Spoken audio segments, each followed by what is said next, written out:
गरेका छन्। निश्चय पनि शहीदहरू भनेको एउटा कुनै पार्टीको उहाँहरू कार्यकर्ता पनि होइन, कुनै राजनीतिक दलको सदस्य पनि होइन।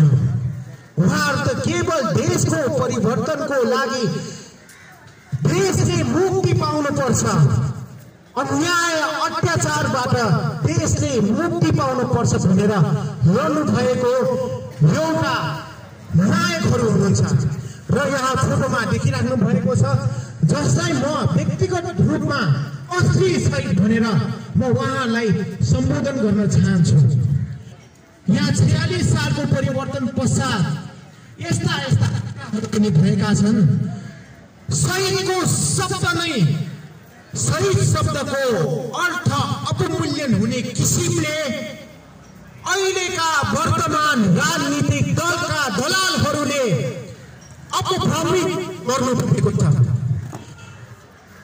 चरण देश यस्तो स्थितिमा पुगिसकेको थियो कि बाटोमा कसैलाई गाडीले ठक्कर दिँदा पनि सही घोषणा गर्नुपर्छ, 10 लाख रुपियाँ क्षतिपूर्ति तिर्नुपर्छ भनेर अहिलेका वर्तमान राजनीतिक दलका दलालहरूले केही पैसा पाउनको लागि, सीमित एउटा व्यक्तिको स्वार्थ पूरा गर्नको लागि शहीद शब्दको अर्थ नै अपमूल्यन गरिदिनु भएको छ। के शहीद भनेको के हो, शहीद शब्दको अर्थ, वास्तविक अर्थ के हो भन्ने कुरा हामीले एकदम गहिरो रूपले मनन गर्नै पर्ने हुन्छ। किन त भन्दाखेरि मैले सुरुमै पनि भनिसकेको छु, शहीदहरू भनेको परिवर्तनको संवाद हो। उहाँहरू यदि उहाँहरूले आफ्नो ज्यान आहुति नदिनु भएको भए कि हामी यसरी स्वतन्त्र रूपले बोल्न पाउँदैनै थियौँ। यहाँ शहीदहरूको मार्फतबाट परिवर्तन त गरियो, तर के परिवर्तन गरेको अनुसारले काम भएका छन्? के जनताले खान पाएका छन्? के जनताहरू सुख सुविधामा बाँच्न पाएका छन्? जनताको करको सदुपयोग भएको छ कि छैन? म आफै पनि एउटा व्यक्तिगत रूपमा मैले मेरो परिचय दिन पर्दाखेरि म विगत 12 वर्षदेखि यो सम्पदा संरक्षण गर्नुपर्छ भनेर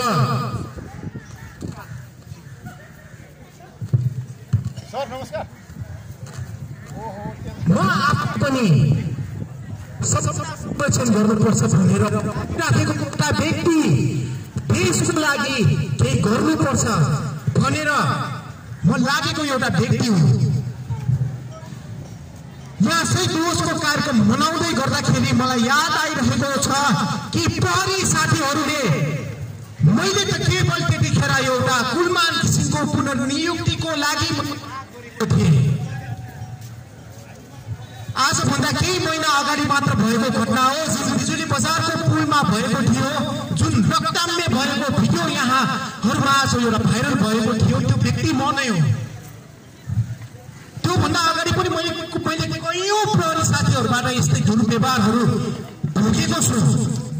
के यही हो गणतन्त्र, जनताले चाहेको असली गणतन्त्र? यो भन्दा त हामीले शानका साथ राजा हुँदाखेरि छाती फुल्लाएर हामीले नेपाली भनेर बाँचेका थियौँ।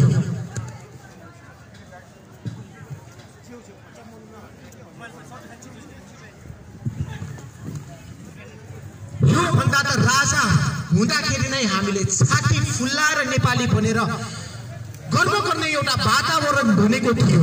कतिपय साथीहरूलाई यहाँ नमन पर्न सक्छ, तर यो ध्रुव सत्य कुरा हो।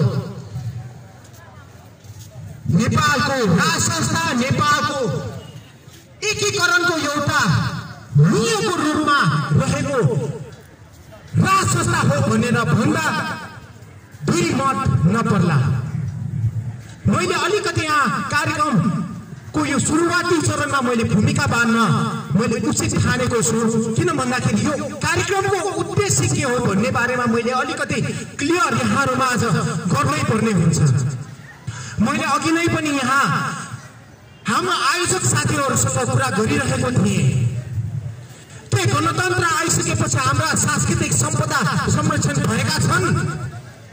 यो केवल सिस्टमसँग रिलेटेड मात्र कुरा होइन, यो त एउटा जनताको मानव अधिकारसँग प्रत्यक्ष सरोकार राख्ने कुरा हो। गणतन्त्र आइसकेपछि यहाँ कैयौंको घरहरू विस्थापित भएका छन्, कैयौं उत्थिवास लगाइएका छन् सडक विस्तारको नाममा,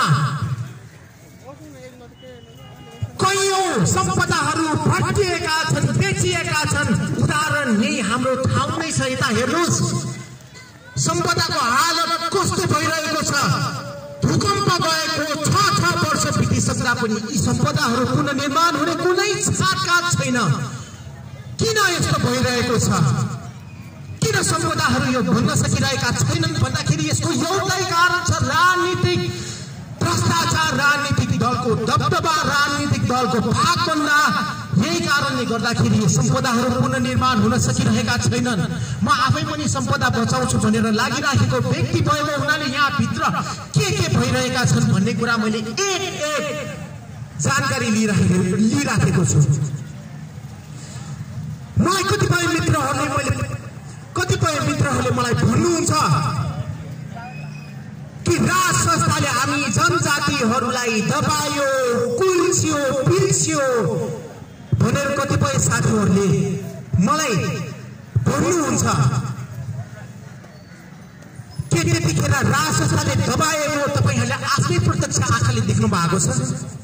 मेरो प्रश्न के, कतिजना प्रश्न मलाई के गर्नुहुन्छ भन्दाखेरि शिवराज महाराज धिराज ज्ञानेन्द्र वीर विक्रम शाहदेवले आफ्नो दाइको वंश विनाश गर्ने काम गरेको छ भनेर कतिजनाले मलाई भन्नुहुन्छ कि तपाईहरूले देख्नु भएको छ। त्यसो त बजारमा एउटा हल्ला के पनि छ भन्दाखेरि अहिलेका राष्ट्रपति र अहिलेका प्रधानमन्त्री बीच चाहिँ सम्बन्ध छ भन्ने पनि हल्ला छ कि त्यो कुरा साँचो हो त? त्यसो भए पक्कै पनि होइन। राजनीति गर्नेहरूले यस्ता घटिया जनताहरूलाई दिग्भ्रमित गर्नको लागि चलाइरहेका हुन्छन्। म एउटा नेपालको छोरो र नेपालको छोरो भन्दै गर्दाखेरि मैले मेरो मातृभूमि यो काठमाडौँको बारेमा पनि, काठमाडौँलाई कसरी बचाउन सकिन्छ भन्ने बारेमा पनि सोच्नु पर्ने हुन्छ। म यहाँको लोकल रैथाने नेवार पनि हुँ। नेवारको कारणले गर्दाखेरि यो हाम्रो देश विश्वमाझ चिनिएको छ। हाम्रो देश नेपाल भनेर यी सम्पदाहरूले चाहिँ चिनाइएका छन्। तर यो सम्पदाहरू नेवारको भनेर मात्र दाबी गर्न मिल्दैन।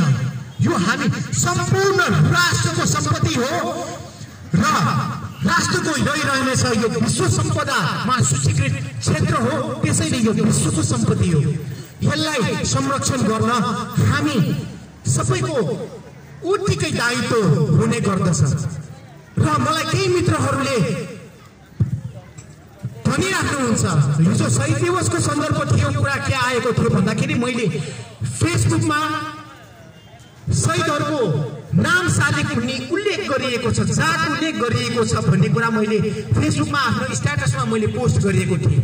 र त्यो पोस्ट गर्न साथै कुरा के आयो भन्दाखेरि हो, पहिला केही कारणले गर्दाखेरि शहीद गङ्गालाल श्रेष्ठलाई श्रेष्ठ भन्न लुकाइएको हुन सक्छ। धर्मभक्त माथेमालाई माथेमा भनेर उहाँको जात खुलाउन लुकाइएको हुन सक्छ कि टेक्निकल गडबडीको कारणले हुन सक्छ। तर मलाई विश्वास छ त्यो जातीय दमन गर्ने हिसाबले तत्कालीन राजा महेन्द्रले त्यस्तो नियत गरिबस्नु भएको हुँदै होइन भन्ने मलाई लागेको छ। र अर्को कुरा म के भन्न चाहन्छु भन्दाखेरि म आफै पनि एउटा चाहिँ मैले अघि नै पनि भनिसकेको छु, विगत 12 वर्षदेखि म यो सम्पदा संरक्षण गर्ने कार्यमा, भाषा संरक्षण गर्ने कार्यमा लागिरहेको छु। र मैले मेरो परिचय दिँदाखेरि म तत्कालीन अवस्थामा मैले पहिचानवादीहरूलाई पनि मैले सहयोग गरेको थिएँ। मैले यसमा लुकाउनु पर्ने कुरा केही पनि छैन। र म आज ती पहिचानवादीहरूलाई म के भन्न चाहन्छु भन्दाखेरि मैले उहाँहरूको भित्र पसेर रग नाप्ने मैले काम गरेको छु, नाडी छाम्ने काम गरेको छु। यहाँ कतिपय यहाँका स्थानीय मान्छेहरूलाई हाम्रो पहिचान सहितको संहिता नेवार राज्य भनेर जस्तो किसिमले अल्झाइएको छ कि विदेशी दलालहरूले अब अब ती विदेशी दलालहरूका विरुद्ध हामी सबै मिलेर भण्डाफोड गर्ने समय आइसकेको छ। पहिचान सहितको संहिताले हाम्रो भाषा जोगाउँदैन। याद गर्नुहोस्, फेरि पनि म भन्छु, पहिचान सहितको संहिताले हाम्रो भाषा संस्कृति जोगाउने काम गर्दैन। काम गर्छ त केवल हाम्रो जोश पौरखले, हाम्रो मेहनतले, हाम्रो आँटले काम गर्छ। यदि तपाईहरूले हाम्रो पहिचान बचाउने हो भने यहाँ जात बीच लडाई गराएर होइन, यहाँ मन्दिर बनाउन आउनुहोस्। यहाँ केही समयदेखि यता आरआर क्याम्पसमा नेपाल भाषा राख्नु पर्यो भनेर केही विद्यार्थीहरू आन्दोलन गरिराख्नु भएको छ, उहाँलाई सहयोग गर्नुहोस्। त्यसरी बच्छ पहिचान भन्ने कुरा, त्यो भाषण दिएर विदेशीको डलर खाएर पहिचान बस्दैन भन्दै अब म कार्यक्रमलाई अगाडि बढाउन चाहन्छु। आज हामीले यहाँ के का लागि कार्यक्रम गर्दैछौँ भन्ने बारेमा त स्पष्ट थाहा नै सक्यो होला। हामी आज शहीद दिवस मनाउनको लागि यता आइसकेका छौँ जम्मा र कार्यक्रमलाई अब अगाडि बढाउने क्रममा म आसन ग्रहणबाट कार्यक्रमलाई अगाडि बढाउन चाहन्छु। सर्वप्रथम त आसन ग्रहणको क्रममा राष्ट्रवादी युवा मञ्चका अध्यक्ष श्री विजेन्द्र महर्जनज्यूलाई सभापतिको आसन ग्रहण गरिदिनु हुन हार्दिक अनुरोध गर्दछु।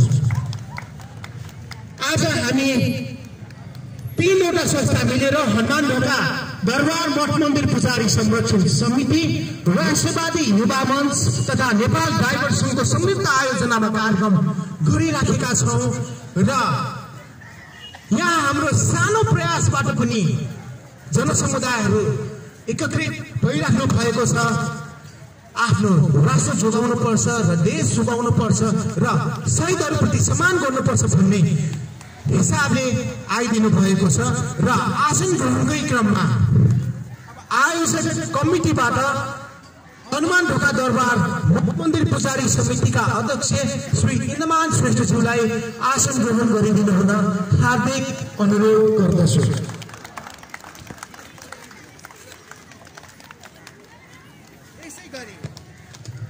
आसन ग्रहणको क्रममा नेपाल ड्राइभर संघका केन्द्रीय अध्यक्ष कपिल खड्की, उत्तम खड्कीज्यूलाई आसन ग्रहण गरिदिनु हुन हार्दिक अनुरोध गर्दछु।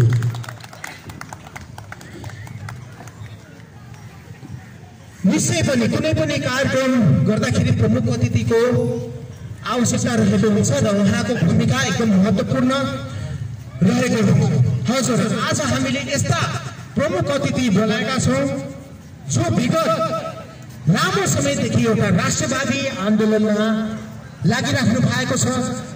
देश जोगाउनु पर्छ भनेर उहाँले प्रत्येक विद्यार्थीहरूलाई सिकाउनु भएको छ।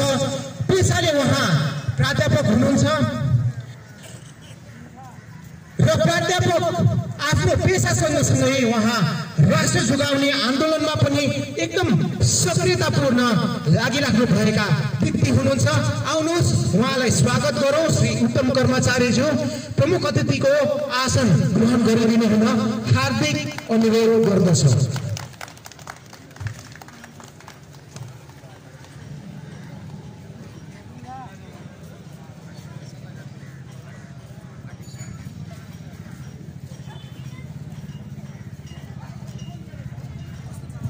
प्रमुख अतिथिज्यूले आसन ग्रहण गरिसक्नु भएको छ र आसन ग्रहणकै क्रममा विशेष अतिथिका रूपमा हामीले कीर्तिपुर नगरपालिकाका पूर्व मेयर उत्तम कर्मचारीज्यूलाई निम्त्याएका छौँ। ध्रुव महर्जनज्यूलाई निम्त्याएका छौँ। माफ गर्नु होला, अलिकति मिस्टेक भयो, हात नभएको चिप्रो कहिलेकाहीँ चिप्लिन्छ। पूर्व मेयर कीर्तिपुर नगरपालिकाका पूर्व मेयर ध्रुव महर्जनज्यू यता हुनुहुन्छ भने आसन ग्रहणको लागि हार्दिक अनुरोध गर्दछु। र यसै गरी अतिथिको रूपमा राष्ट्रवादी युवा मञ्चका संस्थापन सल्लाहकार तथा राष्ट्रवादी आन्दोलनमा लामो समयदेखि लागिराख्नु भएका आदरणीय दाजु तथा खड्की सेवा समितिका पूर्व अध्यक्ष कपिलमान खड्कीज्यूलाई आसन ग्रहण गरिदिनु हुन हार्दिक अनुरोध गर्दछु। यसै गरी आसन ग्रहणकै क्रममा यहाँ म अहिले यस्तो महिला सशक्त नेत्रीलाई यहाँ निम्ताउन गइरहेको छु जसको नाम त छैन होला। नाम भनेको केही पनि ठुलो कुरा होइन हेर्नुहोस्, तर उहाँको काम, उहाँको आँट, उहाँको साहसलाई सलाम गर्दै मीरा रञ्जितज्यू राष्ट्रवादी नागरिक समूहका संयोजक उहाँलाई आसन ग्रहणको लागि म अनुरोध गर्दछु। र आसन ग्रहणकै क्रममा लामो समयदेखि राष्ट्रवादी आन्दोलनमा लागिराख्नु भएका श्री शङ्कर मगैयाज्यूलाई आसन ग्रहण गरिदिनु हुन हार्दिक अनुरोध गर्दछु। यसै गरी आसन ग्रहणकै क्रममा आफ्नो सांस्कृतिक सम्पदा झुकाउनु पर्छ भनेर लामो समयदेखि लागिराख्नु भएका श्वेत भैरव पुजारी गुठीका प्रकाश ताम्राकारज्यूलाई आसन ग्रहण गरिदिनु हुन म अनुरोध। आदरणीय प्रकाश दाइ, बत्ती छुट्यो होला, बत्ती गएको जस्तो छ, ठिकै छ। कतै हुनुहुन्छ भने आसन ग्रहण गरिदिनु हुनको लागि म हार्दिक अनुरोध गर्दछु। यसै गरी आसन ग्रहणको क्रममा प्राध्यापक यादव प्रसाद ढुङ्गानाज्यूलाई आसन ग्रहण गरिदिनु हुन म हार्दिक अनुरोध गर्दछु। यसै गरी आसन ग्रहणको क्रममा वरिष्ठ पत्रकार विश्वन्तर साकीज्यूलाई पनि आसन ग्रहण गरिदिनु हुन हार्दिक अनुरोध गर्दछु।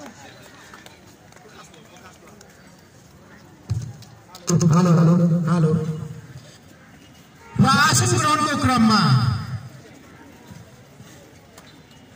राष्ट्रवादी राजनीतिक जनजागरणका उपत्यका संयोजक श्री नरेश मानसिंहज्यूलाई आसन ग्रहण गरिदिनु हुन हार्दिक अनुरोध गर्न चाहन्छु। यसै गरी राष्ट्रवादी महिला नेत्री लता बैदेज्यूलाई पनि आसन ग्रहण गरिदिनु हुन म अनुरोध गर्न चाहन्छु।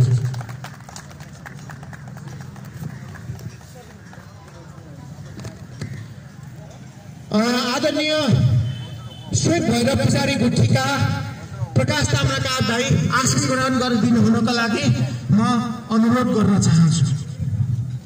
यसै गरी हाम्रो माझमा काठमाडौँ महानगरपालिकाका पूर्व मेयर राजाराम श्रेष्ठज्यू पनि आउँदै हुनुहुन्छ भन्ने जानकारी पाएको छु।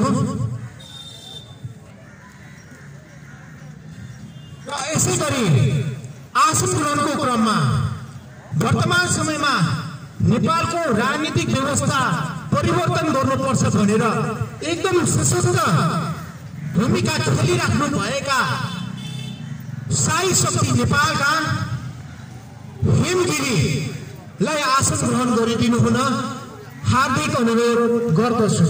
साई शक्ति नेपाल जो वर्तमान समयमा एकदम सशक्त ढङ्गबाट अगाडि बढिरहेको छ, राष्ट्र र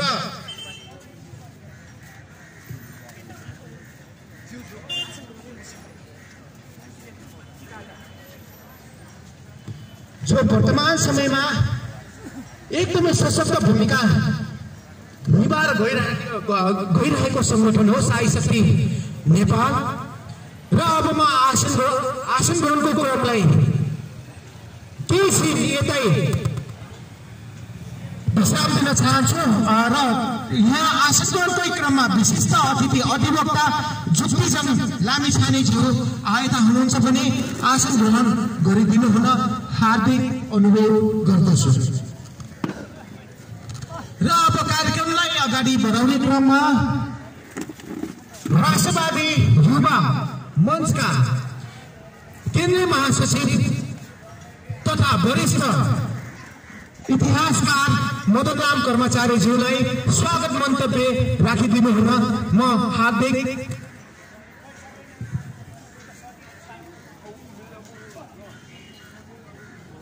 मञ्चका महासचिव तथा इतिहासकार मदन नाम कर्मचारीज्यूलाई आसन ग्रहण गरिदिनु हुन म हार्दिक अनुरोध गर्दछु।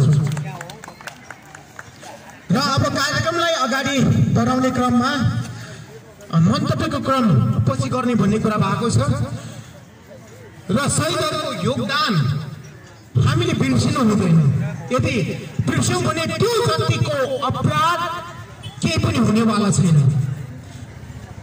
शहीदहरूलाई हामीले सम्मान गर्नै पर्छ, आफ्नो मनमा मुटुमा राखेर सधैँ उहाँलाई सम्झिनै पर्छ। र त्यही अनुरूप यहाँ उपस्थित सम्पूर्ण महानुभावहरूलाई म 1 मिनेट यहाँ शहीद 46 सालको जनआन्दोलनका प्रथम शहीदका बुवा पनि आउनु भएको छ, जसलाई दरबार मार्गमा गोली हानिएको थियो। उहाँको बुवा आमा दुवैजना आउनु भएको छ र उहाँलाई पनि म आसन ग्रहण गरिदिनु हुन म हार्दिक अनुरोध गर्दछु। 46 सालका प्रथम शहीदका बुवा हुनुहुन्छ, जसलाई महेन्द्रको शालिगको मुनि गोली हानिएको थियो। र कार्यक्रमलाई अगाडि बढाउने क्रममा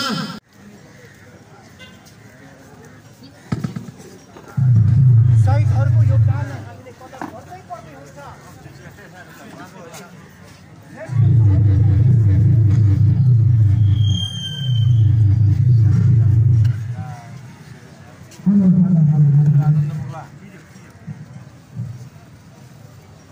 शहीदहरूप्रति पृथ्वीभरदेखि हाम्रो श्रद्धासुमन आएको छ। यहाँ मैले भन्दै थिएँ, शहीदहरूको आत्माले तब शान्ति पाउँछ जब यी भ्रष्टाचारी हत्याराहरूलाई जेल पुगिन्छ, तब मात्र शहीदको आत्माले वास्तविक रूपमा चिर शान्ति प्राप्त गर्दछ। शहीद भनेको शहीद हो, चाहे तत्कालीन समयमा सेना प्रहरी र जुनसुकै समूहबाट मारिए पनि शहीद शहीद नै हुन्छ। जुन जातिको भए पनि, जुन वर्गको भए पनि शहीद शहीद नै हुन्छ। यहाँ केही दलाल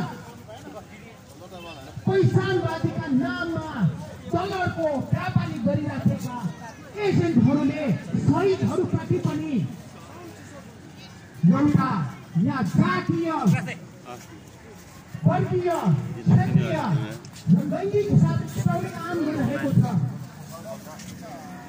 तत्कालीन शासकहरूले ढङ्गालाललाई विवाद भनेर मारेका थिए त के चन्दलाई छेत्री भनेर मारेका थिए तत्कालीन राणा शासकहरूले। खैरो विदेशी दलाल दलले एजेन्टहरूले फसेको यहाँ मैले सुनिरहेको छु। दशरथ रङ्गशालाको नाम परिवर्तन गर्नु पर्यो अरे भनेर राज्यपाललाई राष्ट्रिय खेलकुद परिषदलाई दलहरूले दलका एजेन्टहरूले दबाब दिइरहेको छ। के रङ्गशालाको नाम परिवर्तन गर्दैमा शहीदहरूको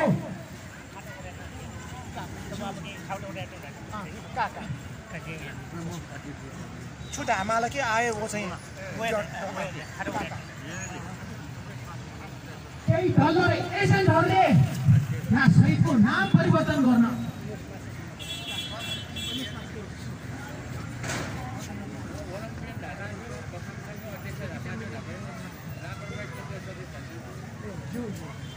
यसै गरी यहाँ अहिले राप्रपाका केन्द्रीय सदस्य उमेश मास्कीज्यू पनि आउनु भएको छ भन्ने मैले सूचना पाएको छु। उहाँलाई पनि आसन ग्रहण गरिदिनु हुन म हार्दिक अनुरोध गर्दछु। आदरणीय यहाँ उपस्थित दाजुभाइ तथा दिदीबहिनीहरूलाई कुर्सीमा बसिदिनु हुन म हार्दिक अनुरोध गर्दछु। कुर्सी खाली परिरहेको छ, कुर्सीले तपाईँहरूको प्रतीक्षा गरिरहेको छ। यहाँ नेताहरू कुर्सी नपाएर मरिरहेका छन्, तपाईँहरू भने खाली खाली कुर्सी किन छोड्नुहुन्छ? त्यसैले एकैछिन बस्नुहोस्, आराम पनि हुन्छ शरीरको लागि पनि। र मैले भन्दै थिएँ केही दलका एजेन्टहरूले यहाँ रङ्गशालाको नाम परिवर्तन गर्नु पर्यो भनेर भनिरहेका छन्। के रङ्गशालाको नाम परिवर्तन गर्दैमा यो देशको सिस्टम चेन्ज